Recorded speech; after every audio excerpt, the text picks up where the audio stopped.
Good morning बच्चों। Class 8th में हम क्या पढ़ रहे हैं? साइंस सब्जेक्ट पढ़ रहे हैं ना। साइंस सब्जेक्ट में हमारा कौन सा लेसन?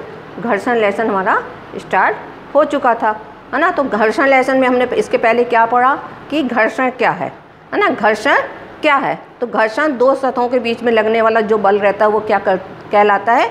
घर्षण कहलाता है ना। दो बलों के बीच में रखने वाला जो बल रहता है वो क्या कहलाता है? घर्षण कहलाता है। घर्षण बल जो है वो हमेशा गति का विरोध करता है ना। घर्षण जो बल रहता है वो किसका विरोध करता है?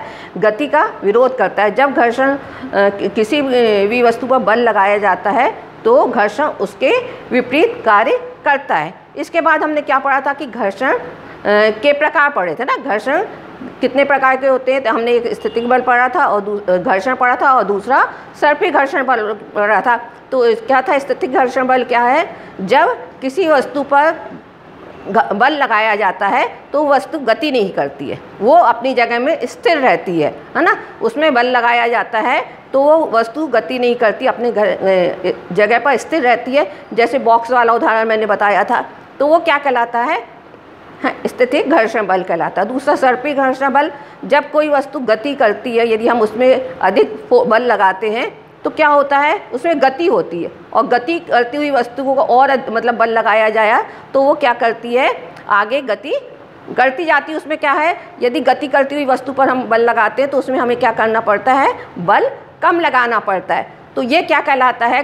गतिज ऊर्जा है ना, गतिज घर्षण बल कहलाता है। ये क्या कहलाता है? गतिज घर्षण बल कहलाता है। इसके बाद हमने पढ़ा था कि घर्षण को प्रभावित करने वाले कारक, घर्षण को प्रभावित करने वाले कारक कौन से हैं? तो घर्षण कैसे उत्पन्न होता है ना। तो हमने ये देखा था घर्षण कैसे उत्पन्न होता है। घर्षण दो पृष्ठों के संपर्क में आने पर घर्षण उत्पन्न होता है ना। दो पृष्ठों के संपर्क में आने पर क्या होता है? घर्षण उत्पन्न होता है। इसके हमने कई देखे थे भी कि जैसे इसके उदाहरण हमने देखा था कि अनियमितताओं के कारण अतिबंधन होता है, उसके कारण घर्षण होता है। हमने इसके कई उदाहरण देखे थे। हमने देखा था यदि बॉक्स को यदि हम धक्का देते तो बॉक्स खिसकता नहीं है, तो उसमें है ना नहीं घर्षण नहीं, मतलब बॉक्स के जो मॉलिक्यूल रहते हैं और जो ज़मीन के रहते हैं उसमें घर्षण नहीं होता है। यदि उस पर अधिक फोर्स गति करते हैं तो उसमें घर्षण होने के कारण बॉक्स आगे खिसकता है। यदि हमने इसमें ये भी देखा था, यदि खाली चटाई को खींचा जाए तो आसानी से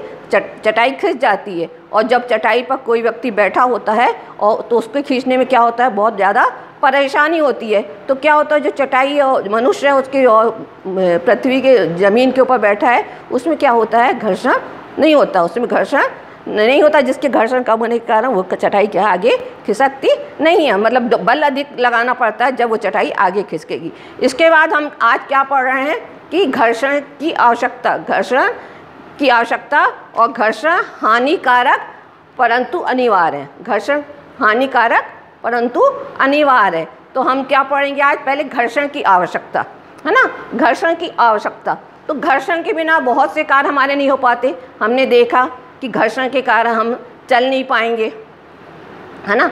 घर्षण के कारण हम लिख नहीं पाते हैं।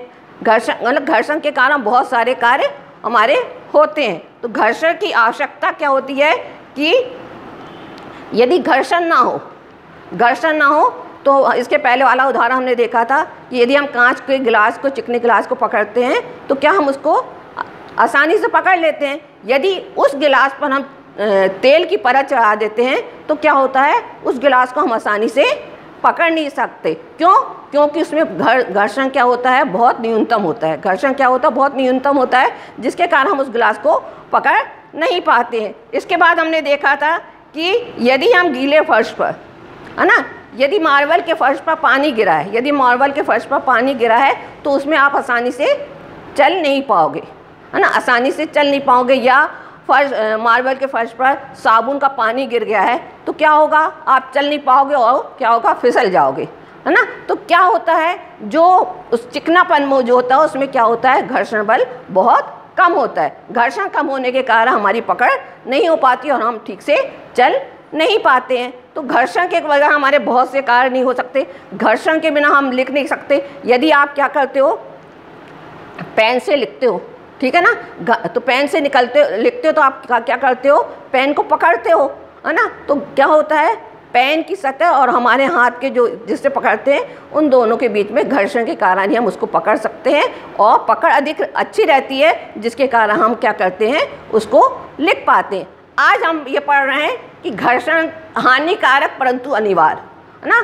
घर्षण जरूरी है, आवश्यक जरूरी है, बहुत ज़रूरी है, लेकिन क्या है अनिवार्य होने के साथ साथ उससे कुछ हानियाँ भी होती हैं। तो पहले हम क्या देखते हैं, घर्षण अनिवार्य है। घर्षण क्या है, अनिवार्य है। तो घर्षण मित्र है हमारे, है ना, घर्षण मित्र है। तो घर्षण अनिवार्य है क्योंकि घर्षण के बिना हम चल नहीं पाएंगे, है ना। पहले मैंने ये बता दिया आपको कि घर्षण के बिना हम कहीं भी आगे बढ़ नहीं सकते हैं। क्यों? क्योंकि हमारे पैरों की जो सतह है और ज़मीन के बीच में क्या होता है, घर्षण होता है, उसके कारण हम चल पाते हैं। लेकिन जब घर्षण क्या होता है, जब रुद्ध सतह पर चलते हैं तो घर्षण अधिक रहता है, जिसके कारण हम अच्छे से चल पाते हैं। लेकिन चिकनी सतह पर घर्षण कम होता है, जिसके कारण हम ठीक से चल नहीं पाते। दूसरा, घर्षण के कारण हम दीवार पर कील ठोक पाते हैं। दूसरा क्या है, घर्षण के कारण हम दीवार पर कील ठोक सकते हैं। यदि आप दीवार पर कील ठोकोगे और वहाँ घर्षण नहीं होगा, बल लगाते हो आप दीवार पर, क्या करते हो, बल लगाते हो कील पर। इसके पहले भी हमने बल वाले में देख चुका था कि कील पे यदि हम उसके शीर्ष पर मारते हैं तो कील ठुक जाती है, यदि नुकीले सिरे की तरफ से मारते हैं तो कील ठुक नहीं पाती है।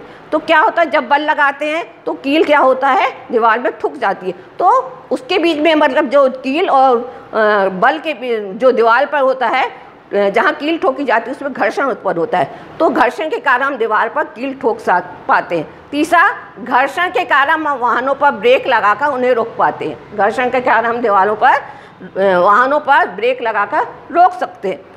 इसके पहले हमने देख लिया कि घर्षण क्या है। यदि साइकिल वगैरह चलाते हैं तो क्या करते हैं, जब हम ब्रेक लगाते हैं तो उसकी गति रुक जाती है ना। तो गति उसकी क्या होती है, रुक जाती है। यदि ब्रेक नहीं लगाएंगे ना, गति क्यों रुक जाती है, क्योंकि घर्षण के कारण गति रुकती है। यदि घर्षण नहीं होगा तो क्या होगा, वो साइकिल आगे बढ़ती जाएगी और वो कहीं भी रुकेगी नहीं, है ना, उसको रोकना मुश्किल हो जाएगा। तो घर्षण के कारण हम क्या करते हैं, वाहनों के ब्रेक लगाकर उसको रोक सकते हैं। फिर क्या है, घर्षण के कारण लिखना संभव है। घर्षण के कारण लिखना संभव है।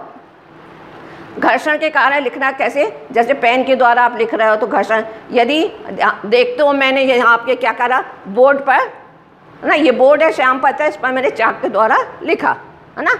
ये बोर्ड है और इसमें क्या करा मैंने, चौक के द्वारा लिखा। तो जब हम लिखते हैं तो ये श्याम पत्र बोर्ड का जो रुद्र भाग, ये कैसा रहता है, ज़्यादा चिकना नहीं रहता है, ज़्यादा चिकना नहीं रहता, खुरदरा रहता है। तो बोर्ड का रुद्र भाग क्या होता है, श्याम पत्र से ये जो रगड़ लिखते हैं तो श्याम पत्र से क्या होता है, ये चिपक जाते हैं। ये चौक के जो कण हैं वो श्याम पत्र से चिपक जाते हैं और फिर ये हमको लिखावट के रूप में दिखाई देते हैं। समझ में आया बच्चों, है ना, कि घर्षण के कारण हम कैसे लिखते हैं। जैसे अभी मैंने श्याम पत्र का बनाया, यदि मैं लिख रही हूँ, है ना, तो लिखने के कारण क्या है, जो ये चौक के कण हैं, है ना, तो श्याम पत्र कैसा है, खुरदरा है।